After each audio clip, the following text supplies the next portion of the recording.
Welcome to the Woolly Mammoth Fibre Company podcast, episode 3? 4? Oh, I don't even know.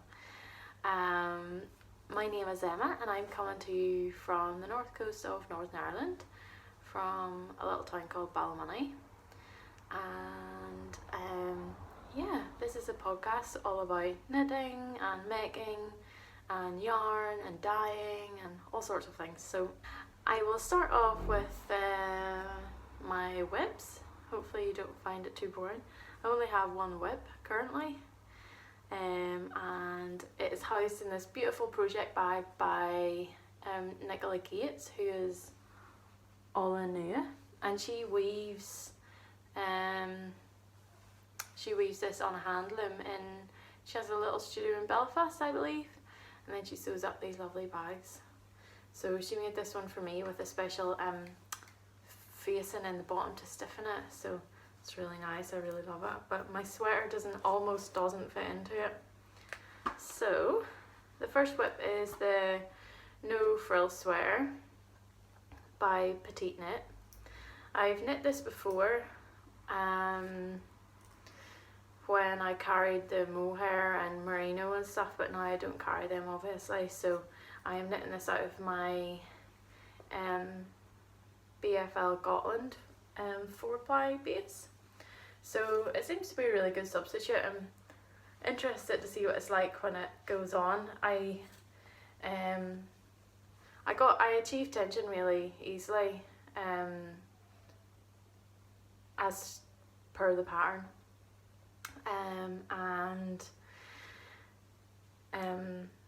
the first time I knit this, actually I had some problems with the instructions. I didn't understand the short rows and doing the raglan at the same time.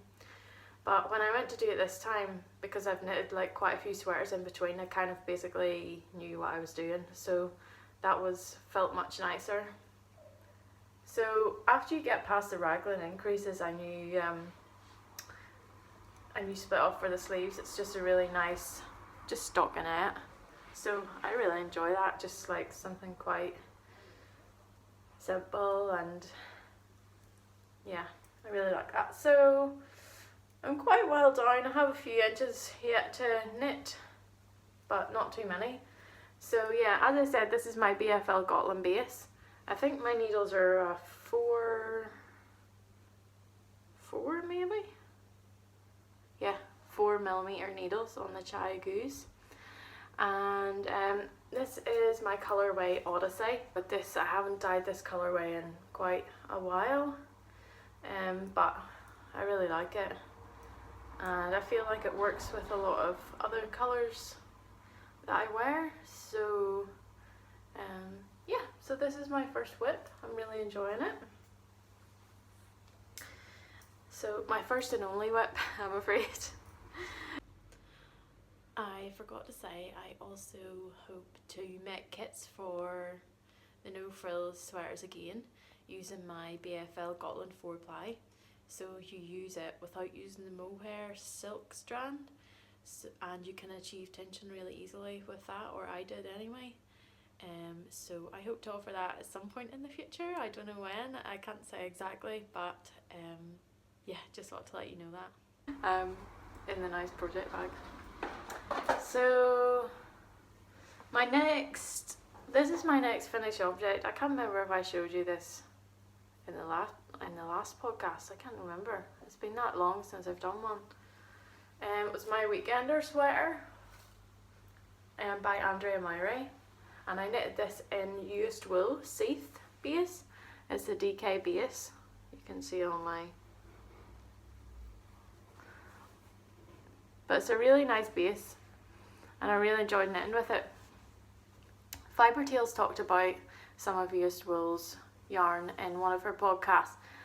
You can see it's a wee bit bally there. And she was saying how it has like a bouncy quality, and I really felt that as well when I was knitting with it. So my dog is making some really strange noises in the kitchen. Don't know what's wrong with him. Better go check. Hold on. So I think he's trying to knock over the bin, the recycling bin. have to go and sort that out. But anyway, I'll finish telling you about my weekender. I really enjoy wearing this. It's got like a nice kind of boat neck. I don't know if that's what you call it. It's really easy to wear. It's kind of boxy. It's nice and roomy. It's just really comfy, like to pull on. So I would say it's probably my second favourite sweater after this one. This is the Redari by Verdis Johnson Dottier. I don't know how you say it. It's Icelandic, I think.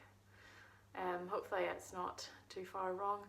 But this was, I loved knitting this. This is knit in Lope. And I really enjoyed knitting with it. So yeah, I would really recommend the used wool base for the weekender. I think I had to change down a needle size, but that's fine, as long as it works, it's all good. So I don't have any other WIPs currently. I was going to talk to you a little bit about my new bases. So I suppose I'll talk to you first of all about Malcolm's yarn. I talked a while ago in my stories about this new yarn that was coming from like 5-6 miles away, just down the road, and it is still in production at the Natural Fibre company, and the guy who owns the sheep is called Malcolm, and he's kind of a hobby farmer, him and his son. I think he has another job, but so he keeps Teeswater and Oxford Down sheep, and I went out to visit them, so I'm going to put in some footage here of when I went to visit them and take some photos. I don't understand you. Ranch. What do you think they'll give you if you say that? They won't give you anything. They'll give you a dirty look. But anyway, ranch dressing is one of the...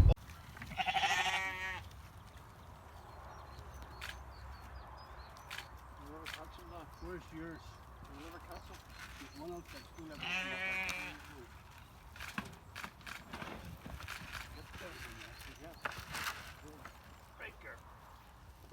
I'll just set one.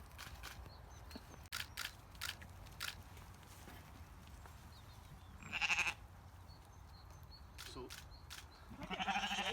It's so curly, whirly. It's amazing. that's, you see, that's the nice ringlets. that's the ringlets. They're amazing.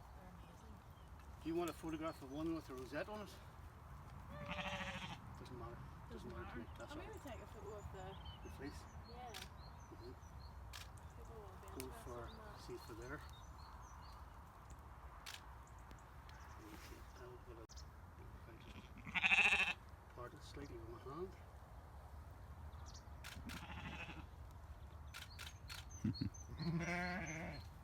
There's So, this is a DK version of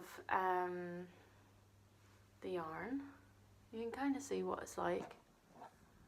I have ordered a 4-ply instead of DK version of this, just so you can get the most of it. This might be the only time I get this base, because he was saying that he might try and get rid of the Oxford Down and just have the Teeswater on its own. But I really like the feel of this. I think the Oxford Down really adds something to this yarn. Teeswater, as we know, is quite like Wensleydale, and it's kind of different to knit with, let's just say. Definitely has a lot of different qualities than, like, say for example, even this one. But this has a nice bit of plumpness. It feels also like it would have a nice bit of drape, but obviously I haven't knitted it yet. And you can see it has like a little bit of a halo, probably from the Teeswater, because the Oxford Down is a short wool breed and the Teeswater is a long wool breed. So I'm not entirely sure, but I would assume that then this is woolen spun rather than worsted spun. And it just, I think it will be really nice for shawls. So I think the yarn will be coming to the shop in maybe April, May, June time. Depends how quickly they get it done and he gets it to me and stuff. So I will definitely let you all know about that. I think I'm only going to have 100 skeins, so, and this might be the only time I get it, so yeah, that's something to think about if you're interested in trying this blend. And yeah, so I think I'm going to call this my Causeway yarn, or maybe my like 6 mile yarn or something like that, because it has been produced so close to where I live, and I just think that's really cool, and that's where I really love for the Woolly Mammoth Fibre Company to go. So this is the Causeway yarn. The next new bases I have are the Aran bases. I think I talked about these a bit in my stories, and I've been dyeing up some different colours. I haven't had like loads and loads of time, because between dyeing for wholesale and now the renovations, which I will talk about later, I've only had time to do a certain amount, but I've still got a good amount done, so I'm happy with that. So the first Aran weight base that I have is the BFL Massam Aran base, which is one of your favourite bases to buy, I think. This is just an Aran weight version of it, and this colourway is called Persimmon, not sure how you say it. And on a white base, so this is a grey base, on a white base this looks a lot more orange, but I really love the effect on the grey base. I'm really pleased with it. It's one of my favourite new colours now. Definitely something that I would choose to add to my wardrobe. So yeah, this is one of my other colourways, gold. It's just a nice vibrant like mustardy yellow, which, you know, again would be quite nice for colour work or something, maybe. Actually maybe this sweater knitted in these colours would be quite nice, and a natural grey or something, I don't know. It's definitely something I want to experiment with a little bit more, is maybe knitting one of these but in one of my bases, to see if one would be a good substitute. So the next base I want to show you is Shetland Aran base. So this is the colourway, a new colourway called Gingerbread. I'm a bit late, this probably should have been done for Christmas, but you know, sometimes when you're just experimenting and you just try something, you're like, oh, that's what that colour is. And I just, after I made this colour, I was like, that's gingerbread. So it has some nice little more pinkish bits and then more gingerbready bits. So the Shetland base has a nice bit of drape. You can kind of see it when I hold it in the skein. See the way it's kind of floppy. I have knitted up a swatch of this in preparation for knitting Mon Mani. I also forgot to say that I took part in the Knit British Wool Exploration with my Shetland base, so if you listen out in that, you might hear more about it. Sweater, that is by Line magazine or Yana. I'm not sure if it was released as an individual pattern or in the magazine, but so I plan on knitting that, and there's a few other Aran weight patterns I have that I'm really excited to knit as well. I hope to manage to knit like quite a few of the samples myself. I might see if anyone would be interested in sample knitting, maybe 1 or 2 things for me, because that's really handy for if you're going to shows or anything like that. So yeah, this is Gingerbread, and this is on the Shetland base. This colour is also available on my South Down Aran weight base, which is coming again on February the 1st in my next update. This colour, this is the Shetland base as well. This is Spindrift, this colour. So again, I think they look quite fun together. Be quite nice. I can imagine a sweater in this though. So this is my South Down base. You can see it's a lot more, it feels a lot more robust, like definitely not drapey, I would say. I would imagine this would be amazing with anything garter stitch. I think the stitches would really pop nicely with this. So yeah, I've been kind of looking for patterns that's got garter stitch, Iron weight patterns that's got garter stitch. This is the colourway Peony. I think that's a fairly good representation of the colour. It's very plump, and it does feel very robust, so that's quite different to the Shetland. The Shetland feels less robust, and yeah, it's quite hard to describe, but they are very different.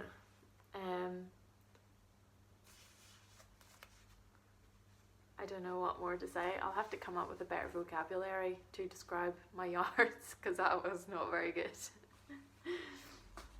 So they are all coming to the shop on Bar Malcolm's Yarn. They're all coming to the shop on the 1st of February, which is my next shop update. That is at 8 PM GMT. So set your alarms for that if you're interested, and you can see what I have in the shop. So the other thing I wanted to talk a little bit about is 1 Year Handmade, which was set up by Rosie Drayton Knight. I believe she makes bags and now clothes as well, and I decided to partake in the 1 Year Handmade in 2018. So basically the idea behind it is you try and make more of your own clothes and try and buy as like ethically as possible, or I guess just don't buy stuff. So I made a few sweaters. Mostly I wore this one a lot. I'm still wearing it a lot. I made 2 t-shirts. I think I showed you in the other podcast. It was the 100 Acts of Sewing t-shirt number 1, I think it's called. Made a couple of t-shirts from that, and I plan on making a few more. I made also from the same 100 Acts of Sewing, I made these trousers. They just look like big baggy kind of 3/4 lengths with an elastic waistband. So I wore these like so much, like every day in the summer, and they're made out of a linen from Baird McNutt, which is just down the road in Ballymena. And so I met up with Meg from Mrs M's Curiosity Cabinet when I was in London, and we were having a big chat about like linen and making clothes and trousers and how they always like wear out. Sorry, my dog's like crying. Maybe I should bring him up, but he'll probably distract the podcast recording. Oh, maybe he's okay. And we were talking, I was saying about how my linen trousers are doing so well and they're not wearing out, and I've washed and worn and washed and worn. And then when I got home, I washed and wore them one more time, and this happened. This happens to all my trousers, and I don't know if anyone else has tried to patch this. I have tried to patch jeans on many occasions, and they chafe like mad after you've patched them. It seems impossible to do it in a way that, well, either I haven't got the skills, or you can probably hear him, or the material's not hardy enough. So I think what I'm going to do is, so they sell offcuts from their factory, and that's where I got this, so at least it's not like really precious. But I'm going to take the elastic out and make another pair, and I think the plan is to make them like full length and with pockets and a bit more tapered, but still with the elastic waistband, at least on the back. After I had to think about this, I realised that I could not only reuse the elastic, but basically remake the top part of the trousers. So I'd basically be making a new pair of shorts, and then I could actually, if I wanted to, sew the bottom half of the trousers, which is completely fine, onto the new short parts. So it'd have like two-toned, if I used two colours, I could have like two-toned trousers. Might look kind of interesting. And maybe flat in the front, so that's some pretty crazy modifications for me. My sewing skills are not good. So that was these. Love these. Wore them loads. So I made like 2 new purchases last year. The first one was the skirt by Not Perfect Linen, which has pockets. It's like a midi length skirt, just an elastic waistband, just really wearable. So as far as I know, they use they're produced in a small studio in Lithuania, and they get their linen there as well. And they make it to order, which is really cool. So I wore that a lot in the summer and quite a lot in the winter with tights as well. Tights are another subject that would be an interesting discussion topic. Oh, I'm gonna bring the dog up. So Rufus is now beside me. Hey, say hello, Rufus.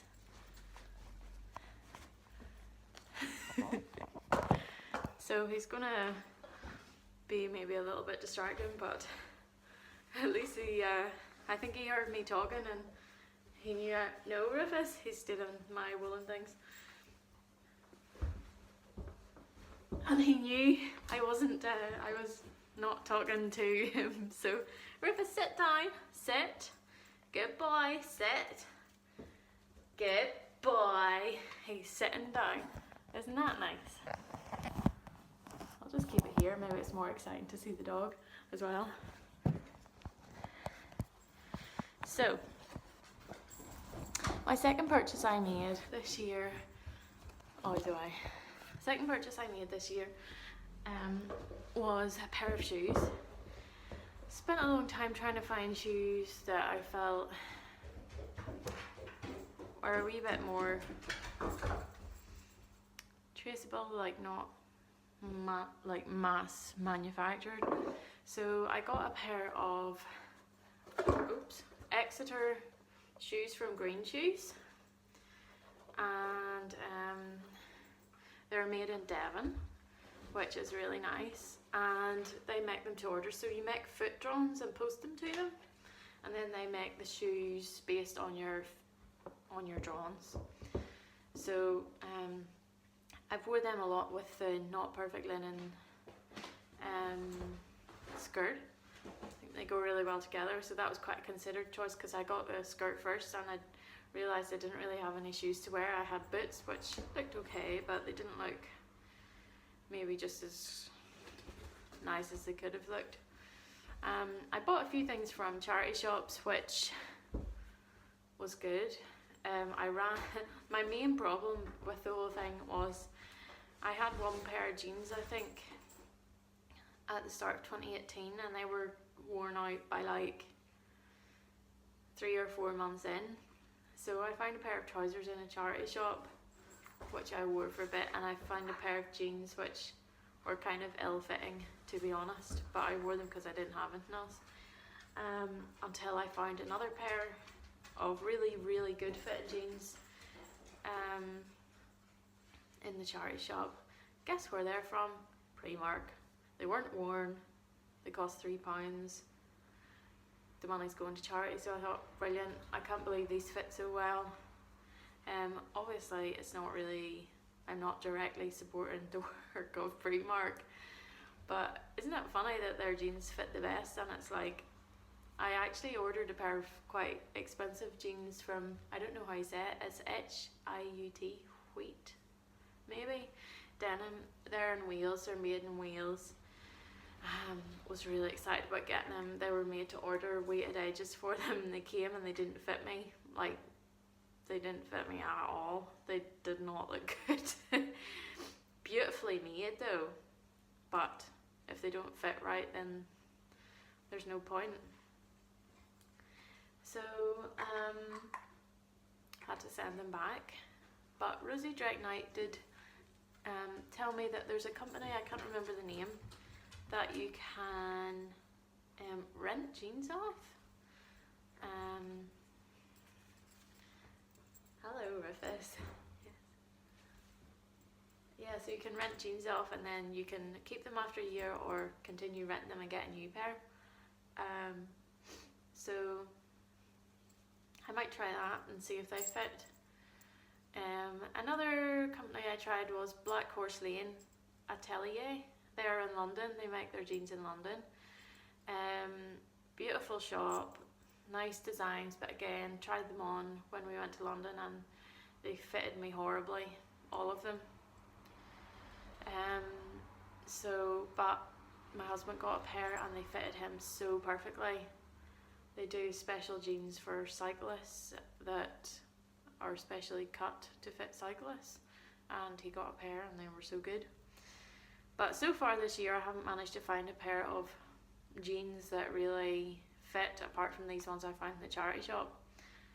And I don't know whether it's just because I'm used to wearing like skinny jeans and that's the sort of cut I like, or it's probably because as well I'm quite short, so everything I buy is too long and it doesn't really fit that well.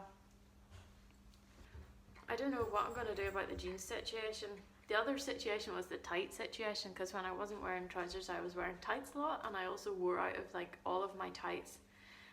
I had like one pair left at Christmas, and thankfully my mum bought me a pair of tights for Christmas, which I was really glad about, because you know, if you're not wearing trousers then I tend to wear tights and skirts a lot more. So so tights, the whole other topic. Obviously they're made of nylon, the nylons, that's what you would call them. Yeah, they make wearing skirts possible in the winter basically, which is good because you're getting more wear out of the skirt, but then obviously they seem to wear out like really easily, especially around the toes and the heels. So yeah, I mean you can't be like perfect in everything you do, so I think it's good to make changes where it's easy to make changes. And I feel like I should clarify that point a bit better. What I'm trying to say is I don't think you can ever be like 100% sustainable or 100% ethical. I think it's pretty much impossible. But where it's easy to make changes, for example, using the no nylon sock yarn, or just wearing something until it's completely done, or recycling something from a charity shop, or recycling something you already have, I think that's better than buying new, I guess. Especially if you don't know where the item is made or what sort of material it's made of or that sort of thing. I think that's what I'm trying to say. Where it's not easy, continue doing what you're doing until you find a solution. I think that's okay. At the moment I'm trying to change basically to a natural wardrobe, but I don't know if it will be possible with tights on or underwear. I'm not sure, but at least I can make a step towards maybe ordering something handmade or ordering something, you know, I can make steps towards making better what I have, kind of, once something wears out. So yeah, that's been quite an interesting journey for me.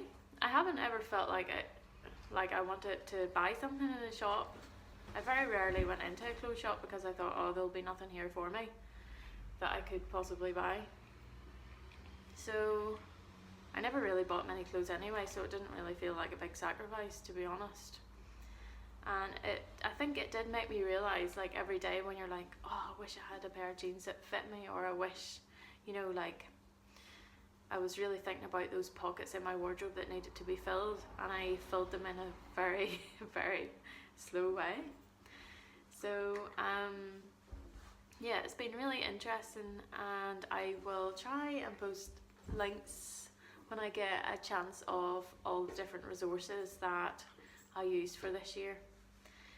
So yeah, I don't know if anyone else did it or how you found it or what you thought of it. I think the clothing industry has so many grey areas. It's really hard to, you know, decide, okay, do I want a natural wardrobe, or do I want a handmade wardrobe, or do I want both? Do I want something locally made, or do I want something natural, or do I want a combination? And the more things that you start to put on your list, the harder it gets to find any clothes, basically. So and it ends up being the easiest thing is to make it yourself, and you really don't, well, I don't begin to say, okay, I'm gonna go and sew a t-shirt just for the sake of it, because, well, not that I don't like sewing, but I don't have loads of time, so the time that I do have to spare, I have to use it wisely. So I think that was basically, dog's eating my shoes now. Rufus, come here. Rufus, come here. Rufus, come here. Come here. Come here. Come here. He's not coming. So yeah, it was kind of a relief not to think, oh, I need to find this for a wedding, or oh, I need to find this, just wear something you already have. That's great. I'm trying a little bit. I'm very, very low maintenance when it comes to like beauty products. I basically don't wear makeup, and I've been using this moisturizer that my friend has got me for my birthday back in September, and I'm still using it. It's a nice, I think it's Sukin, it's called, and it's a natural, it's got all natural good stuff in it for your skin. And I really enjoyed, the moisturizer was really nice. It comes in a plastic bottle, but I think I can reuse that, so it's not so bad. But the actual moisturizer is really, really nice. I really like it. I have been using oils for ages, and after a while, I think your skin gets used to the nutrients, and then it causes a breakout or whatever. So I tried this moisturizer and absolutely loved it. So really enjoying that. I don't use any cleanser really. Sometimes I use a face cloth. I haven't really found a good shampoo bar yet, but there's a few I'd like to try, so I'm going to try that. I have got a bar conditioner, which I like, from a website called Anything But Plastic. So I've been using that for a while. I mean, my hair still feels kind of tatty after I use it, but it smells really nice, so I like that. But definitely has a different like feeling about it than traditional conditioner. So I'm still trying to figure out what I'm doing about that. But the one thing that I found that has been very, very successful for me is this deodorant, Fitbit. I tried one of those salt deodorants. I can't remember the brand of it before. Oh, it was awful. I was so smelly, and I was kind of loath to try another natural deodorant, because I just thought, oh, it won't work. But this one's called Fitbit. It's off that website that I got the conditioner bar, Anything But Plastic. I think it's .com. And this has been really good. I was so surprised, and it smells amazing, and definitely a lot more effective than the salt deodorants. So this little pot was £3.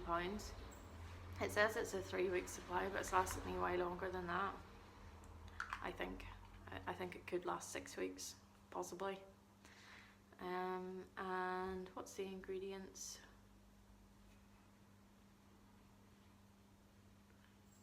Doesn't say. It just says 100% organic natural deodorant cream, handmade in England by the Green Woman, naturally perfumed with rosemary and bergamot, and is suitable for vegans. You just put it on with your finger. So I like that. So, yes, the other, this was a 2019 purchase. I think quite a lot of you seen the hair stick I posted about in maybe my first episode. Well, when I was using it, it broke one day, and I think it's because I was trying to put all my hair up with it, and it's only supposed to be for a little bit of your hair. So anyway, I was like, oh, I should get one that will hold up my whole hair. So I got this one just a few weeks ago, and it's really good. It holds up the whole hair, no problem. So the other smaller one, I glued it back together and just use it for small, like half head, putting stuff up. So comes in this nice box by Saya Design. Sorry, I feel like I'm just talking about stuff that I've bought, but I thought you might find it interesting, like after this 1 year handmade. So I think for every hair stick purchase, Saya Designs plant a tree, possibly, and I think they carve these from like fallen down branches, possibly. Hi Rufus. Hi. Sorry, Rufus, sit down. Sit. Come on, sit. Sit. Sit, Rufus. Sit. Sit. Sit. Good boy. Good boy.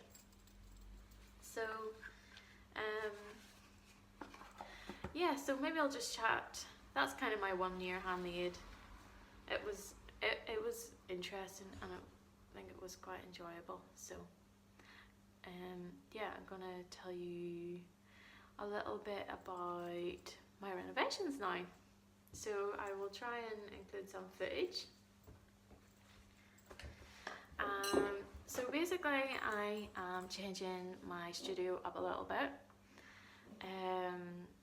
In the last while I have had quite a lot of things to store, and like next to no storage space, which was kind of frustrating. And sorry, I'm just going to move some things. So we had an old ensuite that we were converting into a storage room. So that was the first thing, and then we're putting in a couple of Velux windows. Actually, they're not Velux, they're key something. They're actually made in Northern Ireland. It's kind of like Velux, but not. So they're actually locally made, which is kind of cool. Then we're making a double height space and putting a handrail in, so the light will go down to the kitchen area, and then we're putting a stove in, so I hope to light that in the mornings, and then it will heat the studio space because the flue will be going through the double height area and through the void. So I'm just going to show you what they've done in the studio so far. So they've put these two windows in, and this area here is getting opened up, and then the flue of the stove is coming up here. There used to be a door here into the ensuite, but that's plasterboarded up now. And you come in, everything's cleared away, pots are in the same place. This is my new sink, which has to get tiled hopefully today. There's currently a leak there at the moment, so that needs fixed. And this is going to be the storage room, so this is all getting re-skimmed and shelved here and here, and I can store all my yarn in here. So this area here will basically be like a walkway. There's going to be like a wee handrail here, so that's what it's going to look like. So I can still dye in the studio. It's kind of dusty and I've packed everything away, which makes it kind of awkward. but I can still get on with my work, and hopefully it'll be done soon. And then the next thing is I got a sink unit built. So I had a sink in my studio before, but it was not very well built and it slightly leaked, which was annoying. So I got a proper unit made, and the plumber made this special tap, which I will try and insert a little video or photo of. And it has like levers, and he made it the right size to fill my buckets and pots and stuff. And that was the main thing that actually has made the biggest difference, I would say, so far. They're also doing some other work in our house, but that's probably more interesting thing that they're doing. So I'm sure you've seen on my Instagram stories, like I've been showing the progress every day, and I was trying to decide what way I would make the storage room, what type of shelving, and I was asking if any dyers out there would share some inspiration for what way I could make my shelving. Ended up talking to the builder, and he said that he could just get some brackets made up and he would just make some shelves. So that's the plan for there. Just pretty simple, keep it simple, put all my boxes in there and keep them out of the way. So I'm excited about that because the whole workspace is going to be a lot more efficient and effective and kind of built to be a dye studio rather than not. So I'm excited about that, and it means then it'll make my whole process flow a lot nicer, because we moved the sink from where it was totally getting video bombed here, Rufus. Say hi. Hello. Hello. Sit down. You can sit in my lap. Yeah. So yes, that's nice. Rufus is taking over the video now. So the main thing was getting that sink moved. It's being moved actually into my actual studio area, so the whole flow of the process will be a whole lot nicer, I think. And with all the stuff being in the storage room, hopefully I'll make a nice little drying area in the storage room, or something like that. So yeah, I'll show it to you when I have it finished. So I think that's probably it for today. I think. I will hopefully not leave it as long next time to do a podcast, because that was a long time. And I really enjoy doing them, but sometimes it's more important for me to get your orders out on time and dyed on time than it is for me to do a podcast. So I'll just show you some Rufus here because he's really cute. Rufus, say hello to the nice people on YouTube.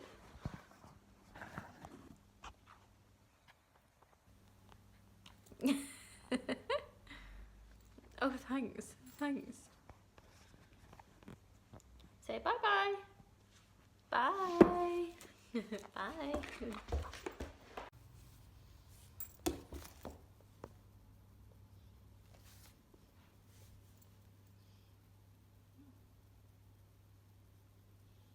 Rufus. Hello.